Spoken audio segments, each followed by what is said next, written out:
Welcome to Joint Camp. We started Joint Camp when I first came to practice here because I wanted to create a good experience for patients going through joint replacement. The goal for today is to empower you with knowledge so you have a successful surgery and a successful recovery. Today at Joint Camp, we will review your medications, discuss with you the anesthetic plan, sign a consent, and inform you of what time to come to the hospital. I did not want to delay surgical care for routine things that can be taken care of before surgery. So welcome to Joint Camp. Identify a coach. We highly recommend going through this process with help.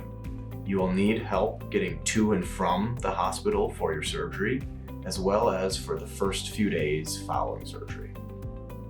The role of the coach includes completing the fall prevention checklist for home, planning out meals, visits, and appointments, picking up any prescriptions.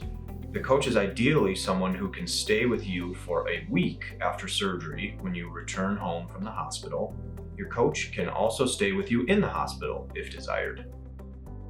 As a coach, you will be their biggest fan, encourage them throughout the recovery process, and keep track of their progress and their accomplishments. Dental antibiotics.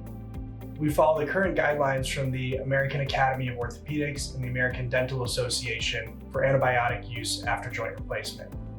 Current guidelines do not recommend antibiotic use for routine dental cleanings in low-risk patients.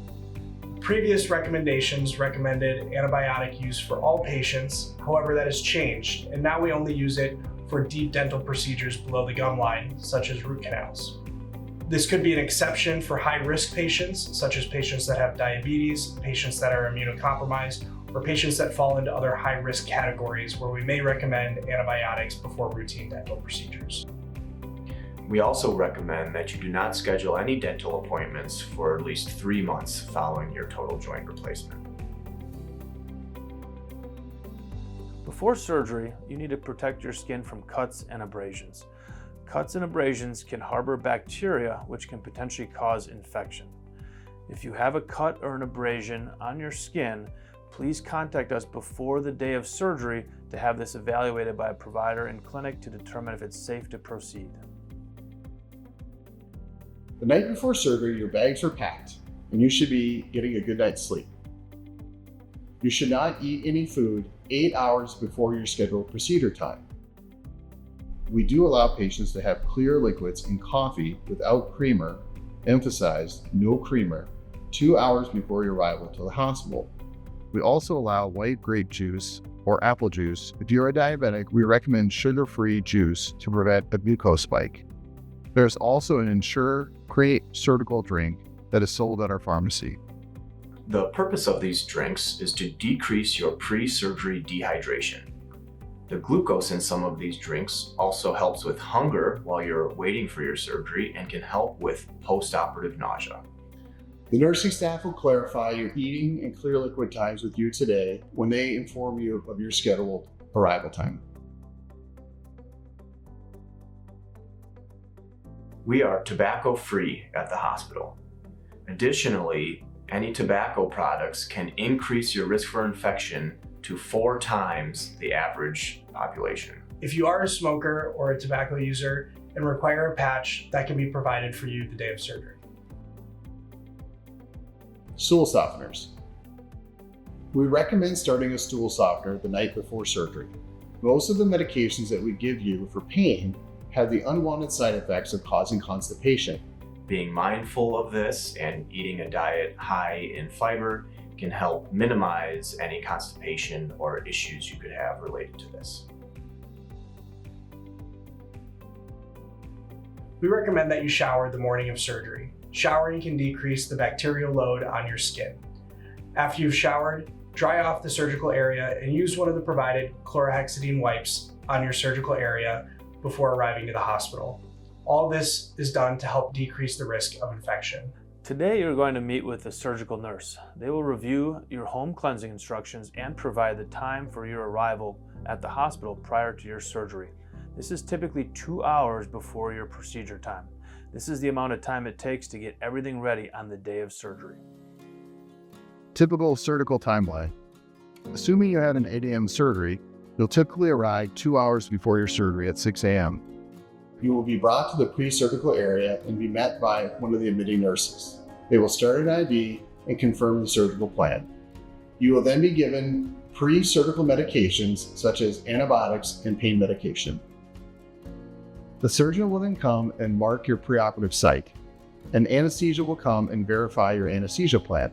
You will then be met by the circulating nurse. They will be with you the entire surgical procedure. The surgical nurse will then take you to the restroom to empty your bladder. This is a change in the past when we used to use catheters. Our preference now is that you empty your bladder before surgery so we can avoid using a catheter during your surgery. When you're off the surgery, there is a surgical waiting area near the medical surgical floor. There's also a cafeteria at the basement level, and there's a cafe bistro near the pharmacy in the primary care clinic. The family is also welcome to leave campus during the surgery. You'll be called after the surgery is complete with an update. Surgery will then begin at your scheduled time at 8 a.m. Surgery usually takes 1 to 2 hours depending on what procedure you're having. During surgery, there are several things that we do at Southwest Health to prevent infections. First, we use chlorhexidine wipes. Everyone gets IV antibiotics. And then we surgically prep your skin with chlorhexidine or an iodine-based prep. We use surgical drapes, and your exposed skin is covered with Ioban. We use hoods during surgery, and there's laminar flow in the surgical room. We use sterile instruments and techniques. We close the wound in layers with absorbable sutures. We use glue on the skin and occasionally staples. We then use an Aquacel or Mepilex dressing, which is a waterproof antimicrobial dressing. We keep this on your incision for 2 weeks after surgery, and we remove this for you in clinic. After surgery, you'll then spend 45 minutes to an hour in the recovery room. You'll then arrive at the floor around 10:30, have lunch, and we'll have you get up to a chair once your spinal's wore out. So the majority of patients undergoing joint replacement surgery these days will discharge the same day as their procedure. If you believe same-day discharge may not be possible for you, it's important to plan this before coming to surgery. Remaining in the hospital requires a medical reason. Factors such as having stairs at home, unfortunately, do not qualify for an extended stay. If you will need assistance at home, please make arrangements in advance. There is an option to private pay at facilities if you do not think you're going to be able to return home after surgery. Please ask us about these options today, and we can help provide some information. A few thoughts to optimize your hospital stay. Try to minimize your time in bed. Try to eat while sitting or upright. Pump your ankles to prevent blood clots. Try to get up and walk as much as you can.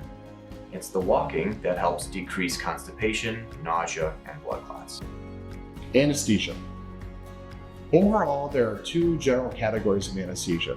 The most common anesthetic that we use here for hip and knee replacements is something called regional anesthesia. With regional anesthesia, what they do is they numb your legs from your waist down. This is very similar to when women have an epidural for labor. During the surgery, the patient can choose to be as asleep or as awake as they want, and typically patients choose to be sleeping during the surgery process itself. That's what we call conscious sedation. The advantage of this is that it's generally safer and patients have better pain control after surgery. It'll take several hours for your legs to wake up after the surgery with a regional anesthesia. The alternative anesthesia plan is a general anesthesia.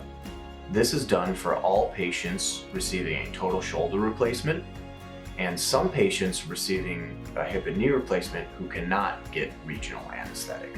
With this type of anesthesia, medication is given to you that makes you unable to breathe on your own, and so a breathing tube is used to breathe for you.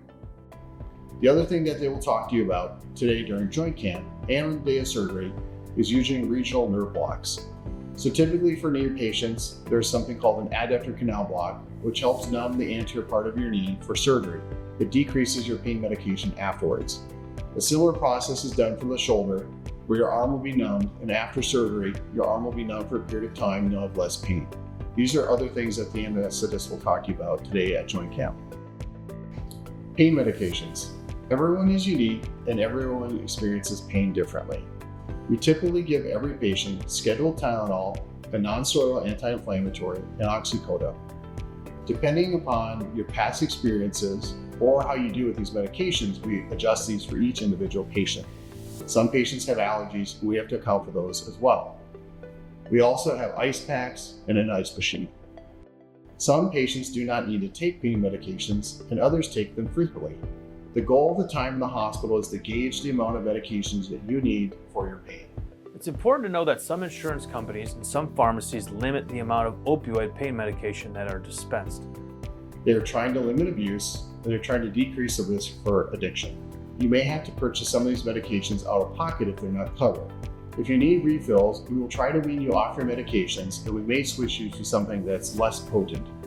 Please allow plenty of time for us to get refills to you, at least 2 days.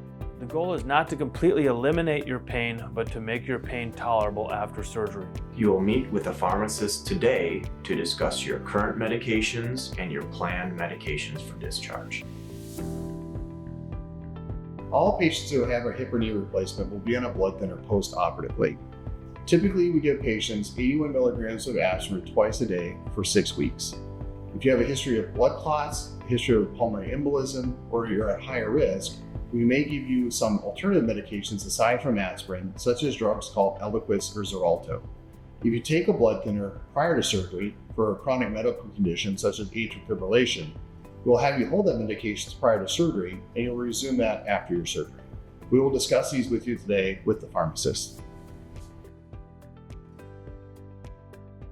If you have concerns about your dressing or redness or warmth around your incision, this can be normal after surgery. Aquacel or Mepilex dressings are waterproof antimicrobial dressings, and we keep these on your incision for at least 2 weeks after surgery. We may remove these in the clinic for you. We also use silk dressings, which may remain on the incision for up to 4 weeks.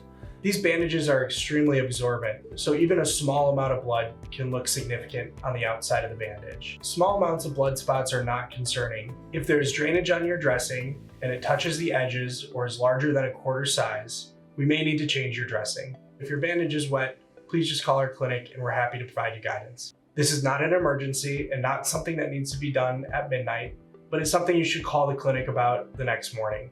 If it's a weekend or at night and you have concerns, please feel free to call the hospital and you can speak to the nursing supervisor. If your bandage slightly lifts up off your skin, you can also reinforce it with tape to prevent water from getting up underneath the bandage. If your knee, hip, or shoulder is red and swollen immediately after surgery, this is likely normal. If you do have concerns for an infection, please call our clinic and we're happy to provide guidance. If it's nights or weekends, the nurse supervisor can also provide guidance from the hospital. Typically, we do not require a trip to the emergency room for concerns related to infection. If you are having chest pain, shortness of breath, or any other medical emergency, then we definitely recommend you call 911 or go to the emergency room.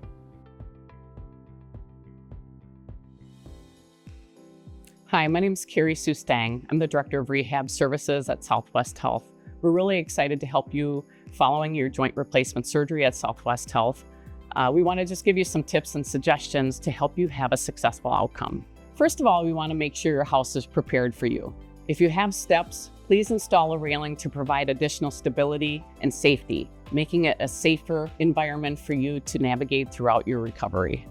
Also remove throw rugs and clutter, anything that could be a tripping hazard to walk throughout the house. You want to make sure you have a clear pathway to walk with your front-wheeled walker.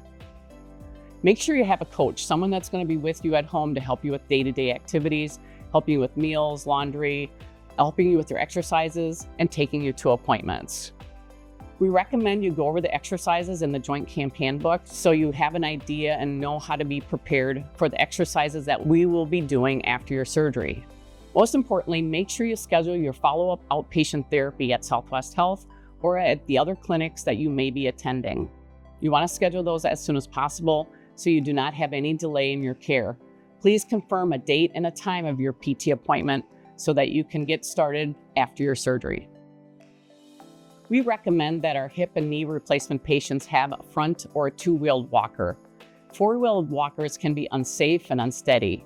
Please try to get that walker ahead of time. You can bring it to the hospital when you come and we can adjust it to the proper size for you. Straight canes are also helpful following your recovery as patients may advance from the walker to the cane. Canes are also helpful on stairs.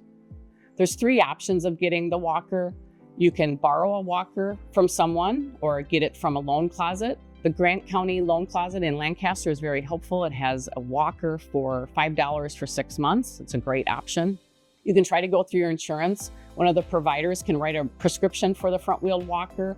You can take that to a durable medical equipment company and your insurance may or may not cover, so that's something you may want to call them ahead of time to find out. Last option is just purchasing a walker. There's many options online, in stores. The Southwest Health Pharmacy has front-wheeled walkers as well.